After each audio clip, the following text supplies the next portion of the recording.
वासुदेव, आज इस महासंग्राम में खुद विधाता भी सामने आ जाए तो मुझे कोई पराजित नहीं कर सकता। कोई नहीं, मैं आपको पराजित कर सकता हूं। इसी क्षण, इसी रथ के पहिए से मैं आपका वध कर सकता हूं। महामहिम भीष्म। तीरों की वो भयंकर वर्षा धरती को लहूलुहान कर गई। पांडव सेना की हर एक उम्मीद उस दिन श्मशान बन गई। छोड़ लगाम, रथ से कूदे माधव, आंखों में क्रोध लिए। उठा लिया उस रथ का पहिया, दौड़ पड़े रणभूमि में। थम गई हवाएं, डोल गई ये धरती सारी। भीष्म का वध करने को आतुर बढ़ रहे थे वो चक्रधारी। मैं न यदुवंशी हूँ, न मैं मानव हूँ, मैं परमात्मा हूँ महामहिम। मेरी ही अनुमति से आप जीवित हैं, मेरी ही अनुमति से युद्ध कर रहे हैं और मृत्यु को प्राप्त होंगे यदि इसी क्षण आपने शस्त्र नहीं त्यागे तो मैं आपका वध कर दूंगा।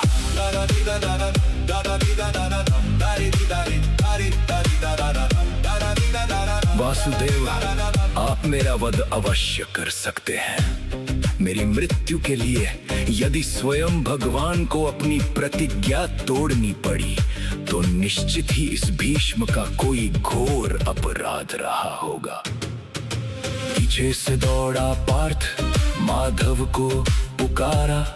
गिर पड़ा प्रभु के चरणों में, पैर पकड़ रोका माधव को। हे माधव, रुक जाओ प्रभु, अपना प्रण मत तोड़ो। कल पूरा संसार आपको अपशब्द कहेगा। अपनी प्रतिज्ञा को ऐसे ना तोड़े। इस दास के कारण जगदीश्वर इतिहास कलंकित मत कीजिए। लौट चलिए वापस रथ पर, मेरे धर्म की रक्षा कर लीजिए। भक्त के आंसू देख पिघले केशव, पहिया हाथों से छूटा। रच दी लीला फिर एक नई, और माधव का प्रण नहीं टूटा। पितामह, अपनी इस प्रतिज्ञा की रक्षा के लिए अपने ही पौत्रों और प्रपौत्रों की जान लेने से कहीं बेहतर था कि आप अपना प्रण तोड़ देते और अपने प्राण त्याग देते। रण के 10वें दिन आया वो पल, जब सामने खड़ी शिखंडी थी। उसे देख पितामह ने शस्त्र त्यागे, वो घड़ी बड़ी भयंकर थी। शिखंडी की ओट से अर्जुन ने फिर गांडीव पर बाण धरा। लगे हजारों तीर, भीष्म को कांप उठी ये सारी धरा। जब गंगा पुत्र रण में हारा, तीरों की उस मृत्युशैया पर लेट गया कुरुवंश का तारा। ना भूमि छुई ना अंबर, तो तीरों पर टिकी थी काया।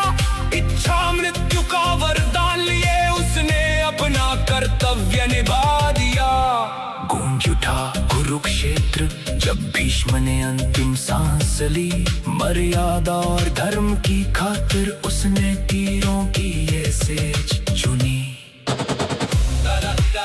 वासुदेव, मेरी ये आंखें धन्य हुई जो अंत समय में आपके दर्शन पा सकी। कुरुक्षेत्र का ये न्याय मुझे स्वीकार है प्रभु, मुझे स्वीकार है। टूट गया कौरवों का घमंड, कृष्ण की नीति ने इतिहास रचा। भीष्म लेके मृत्यु शैया पर गौरव उनका कोई घटा ना पाया। भक्ति के आगे फिर एक बार स्वयं विधाता ने शीश झुकाया। इतिहास के पन्नों में अमर हुआ जो गंगा पुत्र भीष्म कहलाया।